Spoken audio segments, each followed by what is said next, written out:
I'm talking to Rolf Duschenes, who is an architect in the St. John area. He has invited us to make a video talking about his experience as an immigrant to Canada and tell a bit of the story about why he came here and how he got here. And Rolf, I'd like to start by asking you to tell us about life in school, maybe from around 1930 or so. Well, I had a pretty good time.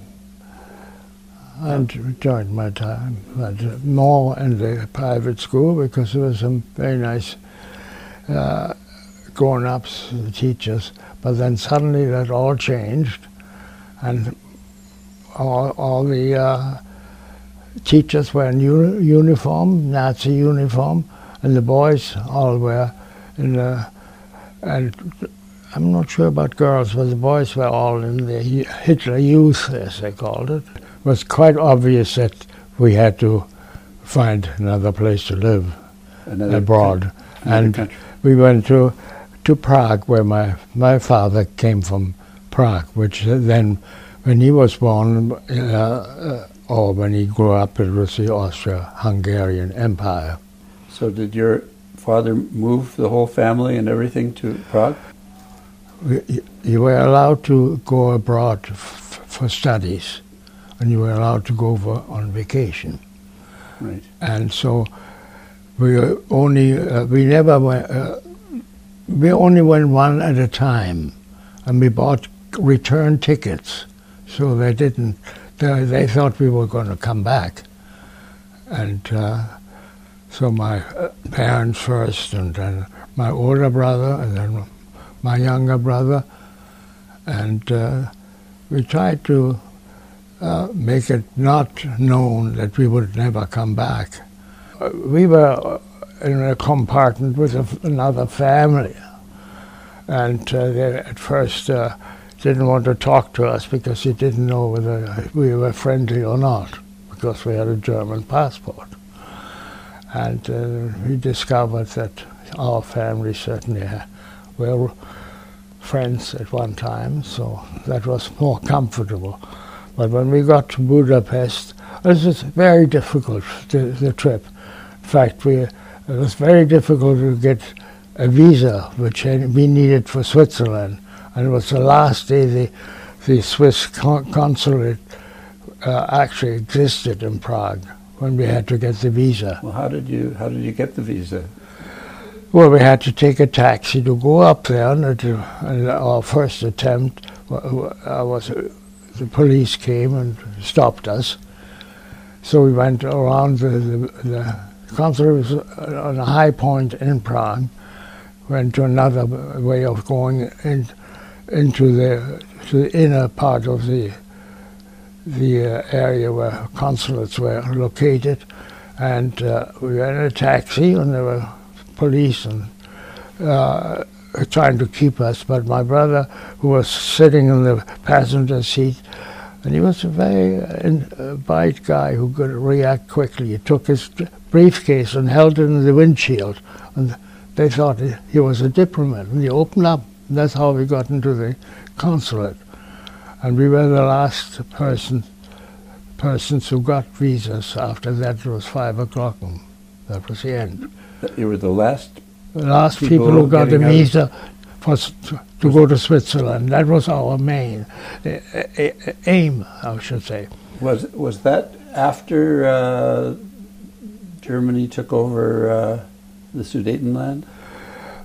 Yes, and they certainly took over in Austria. Yeah. That's why we couldn't travel directly from Prague to Switzerland. But why was the Czech government stopping people from going to the Swiss consulate or embassy? Well, probably under the influence of the Nazis. This was very close to before they took also occupied Czechoslovakia. Right. And so we were very lucky in that sense. And we might have been even the last train that left from there. Things were really very difficult, very delicate situation. So who was on the train with you? a family, a mother and 2 children. Your mother?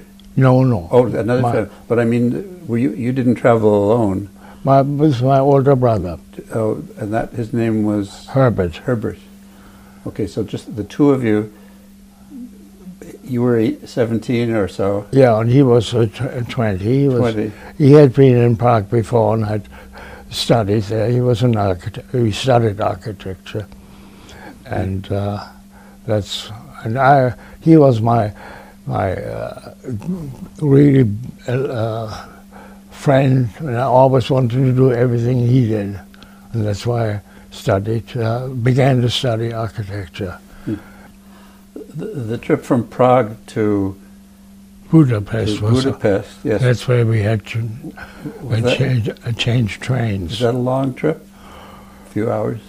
Well, several hours, yes. And right. then we had to leave that train and get to another train. So, at first we're going eastern direction, then we're south from there to Yugoslavia. And it was always difficult to make connections because trains were not in time completely. We'd always take a chance whether we could get another train at the time that I wanted to. And we sometimes had to really take chances to get in and out from one train to another because they were beginning to move. And it was a matter of running a bit and jumping and on. So you had to run from one train to another? Yeah. In Budapest?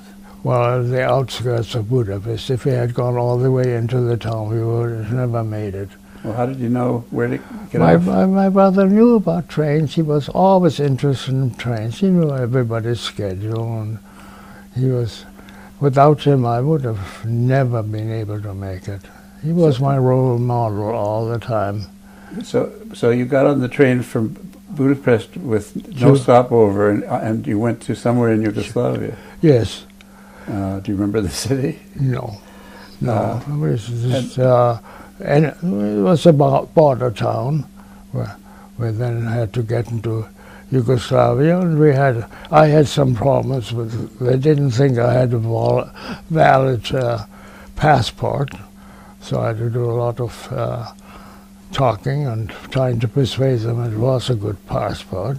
What happened there? What made them say it wasn't valid? Well, they thought the date was passport was outdated. My passport was good till 1939. Okay. And why did they think it was expired? Well, the loop of a 9 was so small that they thought it was a 7. Does it make sense now? Yes. And I had to show them in my passport that I had traveled abroad after 1937, so other countries accepted that, and then they let me go. And again, I had to run because the train started to move and run fast. My brother was waiting for me and would have left the train if I hadn't come out in time. But I managed to run, get the last of the train. So your athletics in school paid off? Oh yes, absolutely. And then we were together in Yugoslavia. From there we went to Italy. Right. Meanwhile, we'd been on the trains for about 2 days by that time. And in Italy we went to Milan, and there had to get into Switzerland, train to Switzerland. We had wired my mother in Switzerland. I had no idea whether she ever got it. There was no way of checking it, and said, look, we're hoping to get to the border between Italy and Switzerland, and if she can send us some money, because we didn't have any money, which would be very welcome, of course. And in Milan we had quite a few hours before there was another train for us to catch. And by that time we were sort of getting very careless about things. We had one suitcase between us, And somebody said, "Oh, I'll look after that. I'll see you later." And we had no idea whether we'd ever see that suitcase again. But we thought it was okay to leave it for him.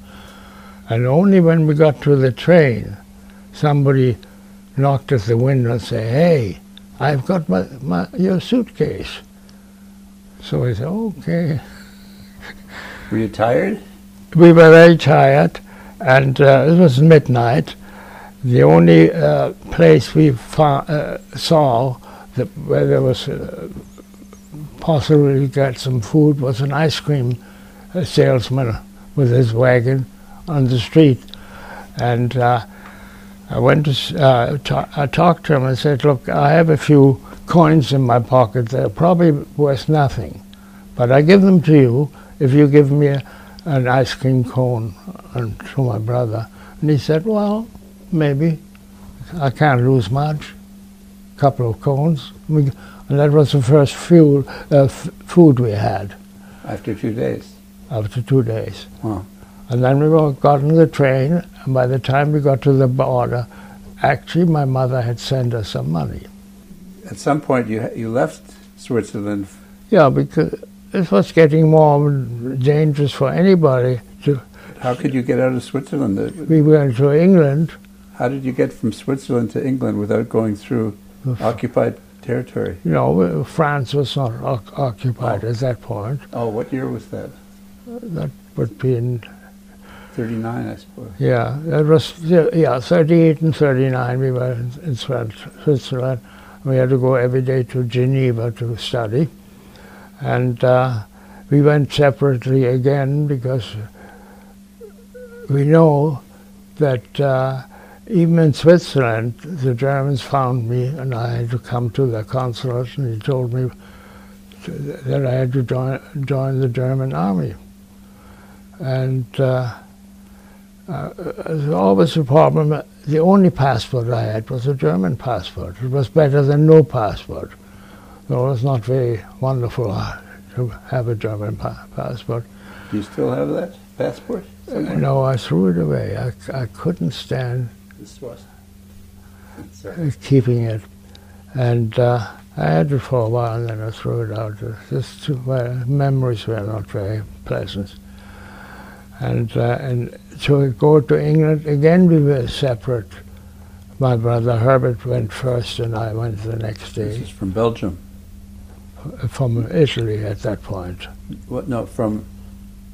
You mean you went to Italy and then you went to... Switzerland. And from Switzerland we had to go through France to go to England. And we arrived in England only a few days before the war broke out. So it just made it last minute.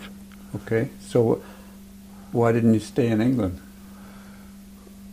Why aren't you living in England now? I'm in England since 1939, and in 1940 the Germans were very close to invading England. And and the English government were very suspicious of anybody who had a German passport, and they decided there may be spies amongst them or traitors, and so they decided, well, that was the time that Churchill was in the government, and he was consulted, and he said, intern the whole lot. It's no use trying to find out who they are, intern them all. So you were put on a farm somewhere or something? Isle of Wight we were for a while. And before that you had to go through a tribunal. There were three categories. You were either all right or you may be an enemy alien, and then I became a friendly enemy alien. That was my designation, right. But it was still an alien. And so they rounded us up, the young men, and most of them were less than 30 years old. They made a few mistakes. They wanted just the young people because we were possible spies or whatever they thought. Okay. And the police appeared in the middle of the night and said, we want to interview you. And don't worry about it. Just take a toothbrush. That's all you need. It's kind of scary, isn't it? That was it. It was the end of my life, free life. For a while. In England. So then you're still in England. And the Isle of Wight with a whole lot of other young people. That's a nice place, the Isle of Wight. Well, it's a holidays, a vacation, and they cleared out the clients and rented the houses for a whole lot of them, more than 2,000 or so. So you were in the Isle of Wight, and something happened that made them want to move you out. Yeah, well, England was very short of food at that time, and the Canadian government offered to take care of us, put us in some kind of safe. And I'll talk to you about this a little bit later. So they sent us to Liverpool and put us on a ship. We had no idea why and where we were going. They never told us. And only after a few days we found out we were going to Canada.